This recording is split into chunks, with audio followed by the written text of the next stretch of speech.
आप देख रहे हैं मेट्रो वन।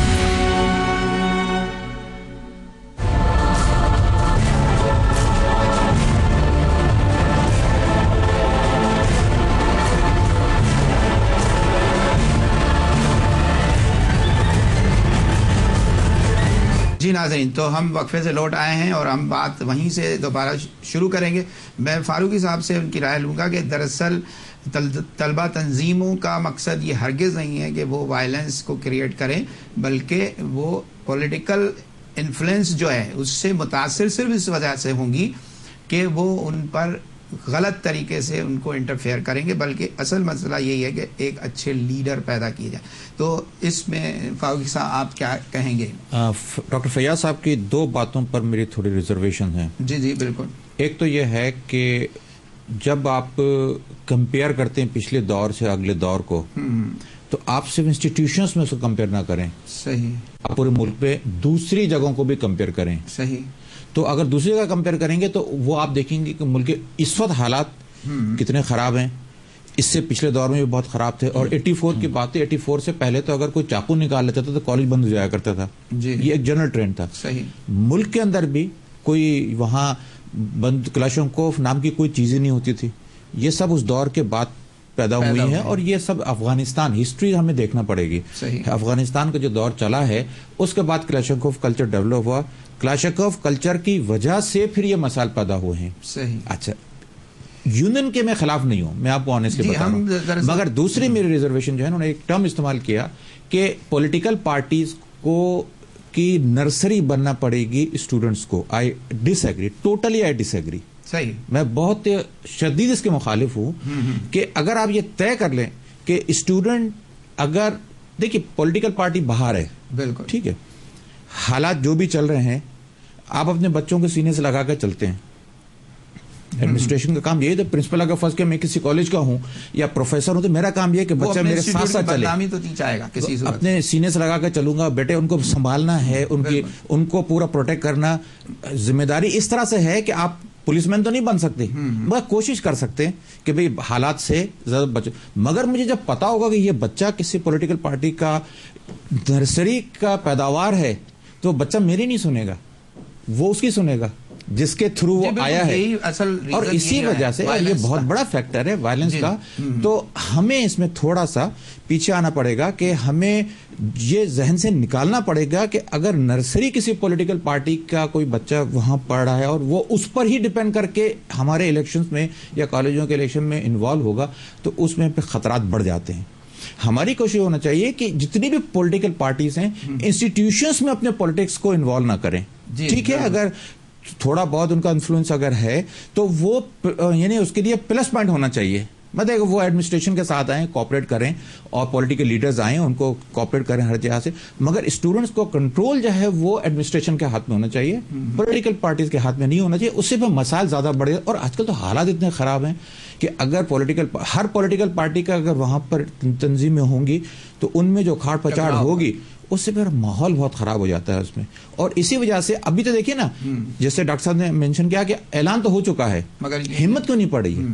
देखिए तमाम जो मैटर करते हैं, जितनी पॉलिटिकल पार्टीज मैटर करती हैं, किसी ने भी इस बात पर जोर नहीं दिया कि यूनियन को बहाल करो, जबकि दिल हमारा चाहता है कि यूनियन बहाल होना चाहिए।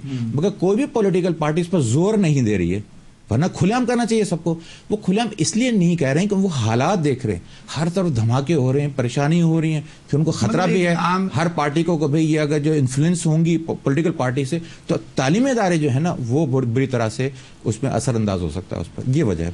मैं इसमें असलम साहब एक वजाहत जरूर करना चाहूँगा। जी जी। सर ने जो है वो फारूकी साहब ने मेरी इस बात को शायद और तरीके से समझा।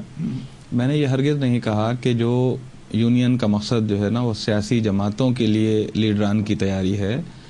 मेरा कहने का मतलब ये था कि देखें जो स्टूडेंट यूनियन है, भाई जो आज का नौजवान है वो कल लीडरशिप संभालेगा पाकिस्तान की, वो जाके जिस पार्टी में जाए। मेरा कहने का मकसद ये हरगिज़ नहीं है कि तालीमी इदारे को सियासी जमातों की के अखाड़े बन जाएं, होना भी नहीं चाहिए, होता भी नहीं था इस तरह।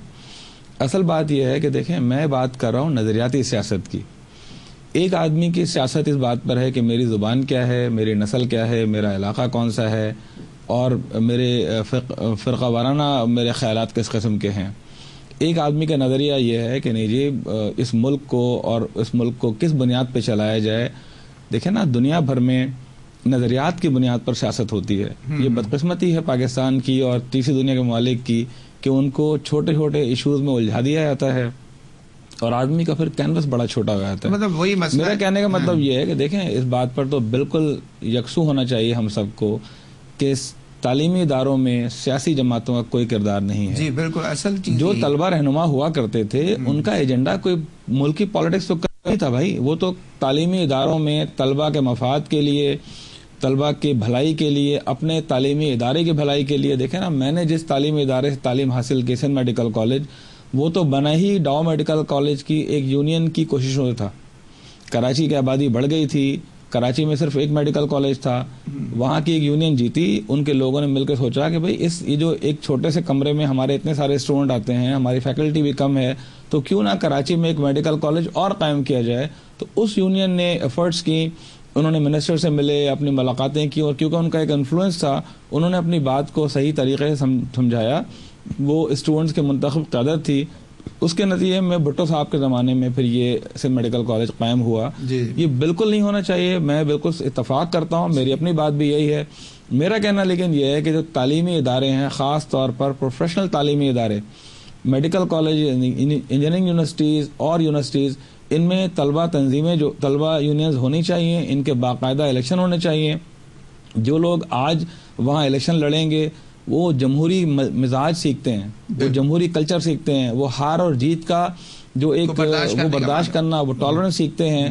اور دیکھیں ٹالرنس تو سیکھنی پڑتی ہے. اور آپ یقین کریں کہ تعلیمی اداروں میں جو لوگ عہدوں پہ جیتا کرتے تھے ہمارے زمانے میں, وہ ہمارے تعلیمی اداروں کے سب سے بہتر لوگ ہوا کرتے تھے, سمبولک ہوتے تھے. اگر ہماری گورنمنٹ دیکھیں جی 17 کروڑ لوگوں کا پاکستان ہے, ایک ایٹمی قوت ہے, اگر ہماری حکومت تعلیمی اداروں میں جہاں 100% خواندگی ہوتی ہے نا جی, ہر آدمی پڑھا لکھا ہے, وہاں اگر طلبہ کا ایک معمولی قسم کا الیکشن نہیں کرا سکتی تو بھائی پھر اس ملک کا اللہ ہی حافظ ہے. جی فاروق صاحب, آپ سے ایک سوال اس حوالے سے کہ جس طرح یہ پولیٹیکل پارٹیز ہوتی ہیں, ان کا انوالومنٹ جو بہت زیادہ ہوتا ہے, لیکن یونین کی امپورٹنس اور وہاں سے لیڈرشپ کی فلورنس بہت امپورٹنٹ رکھتا ہے. تو اب آپ بتائیں کہ کیسے ایسا کیا جائے کہ ان پولیٹیکل پارٹیز کا جو بھی انٹرفیئرنس ہے جی اس کو ختم کیا جائے, یا کم سے کم تو کیا جائے. ہاں نہیں, ڈاکٹر فیاض نے بہت اچھی بات کی, اور اس کا بہترین طریقہ یہ ہے کہ پہلے تو پولیٹیکل پارٹی جو میٹر کرتی ہیں, ہر پولیٹیکل پارٹی کا تو وہ ایک انداز نہیں ہو سکتا, یہ تو وہ جو میٹر کرتی ہیں اس پولیٹکس کے اندر, ان کو جمع کیا جائے اور یہ طے کر لیں کہ بھئی ہم اسٹوڈنٹ کی جو ایکٹیویٹیز ہیں ان کو جاری کرنے کے لیے یونین کے بحال کرنا چاہتے ہیں. یہ ہم سب طے کر لیں کہ کوئی اس کے اندر انسٹیٹیوشن میں وہ انٹرفیئر نہیں کریں گے, اور اپنے جو ونگز ہیں ان کو روک کر رکھیں گے. یہ ایک دفعہ کنسنسس اگر ایک ڈیولپ ہو جاتا ہے تو, چونکہ سوشلائزیشن تو بہت ضروری ہے, بچوں کو لیڈرشپ چاہیے, جیسے ڈاکٹر صاحب نے کہا بالکل صحیح بات کی, یہی لیڈر جب کوالٹیز بڑھیں گی تو یہ پھر بعد میں آئندہ ہمیں ہینڈ اوور کرنا ہے, ان کو, ملک کو ہینڈ اوور انہی کو تو کرنا ہے ہمیں. اگر یہ اچھے لیڈر اپنے انسٹیٹیوشن میں نہیں بن پائیں گے تو اوپر کی جو لیڈرشپ آئے گی تو یا تو وہی آئیں گے جیسے جاگیرداروں کی جو اولادوں در اولادیں چل رہی ہیں, ان میں تو صلاحیت ہوتی نہیں ہے, وہ بغیر صلاحیت کے ہوتے ہیں, وہ آ جاتے ہیں اور اس کا رزلٹ جو ہے آپ لوگوں کے سامنے. وہ لوگ جو صلاحیت کے بنیاد پر اوپر آتے ہیں ان کا ایک مزاج ہی الگ ہوتا ہے, وہ سوچ الگ ہوتی ہے, اسٹرگل کرنے والے ہوتے ہیں, ملک کو چلانے کی صلاحیت, تمام صلاحیتیں موجود ہوتی ہیں. اور پھر ایک اسٹیج ایسی آتی ہے کہ پوری لیڈرشپ جو ہے وہ ان کے پیچھے بھی چلتی ہے, مگر چونکہ وہ اتنے زیادہ طاقتور ہوتے ہیں, دوسری قسم کی جو لیڈرشپ ہے وہ الٹیمیٹلی ان کو آنے نہیں دیتے, اور اسی وجہ سے ملک کو نقصان پہنچ رہا ہے. ہمیں لیڈرشپ پیدا کرنے کے لیے انسٹیٹیوشن میں یونین کو تو بحال کرنا پڑے گا, مگر ان شرائط کے ساتھ تمام پولیٹیکل پارٹیز بیٹھیں, ڈسکس کریں, سوچیں اور دیکھیں کہ اس سے بڑا نقصان ہو رہا ہے تو کیوں نہ ہم یہ طے کر لیں گے ہمیں انٹرفیئر نہیں کرنا ہے انسٹیٹیوشن میں. میں سمجھتا ہوں کہ بہترین چلیں گے پارٹیز کے اندر.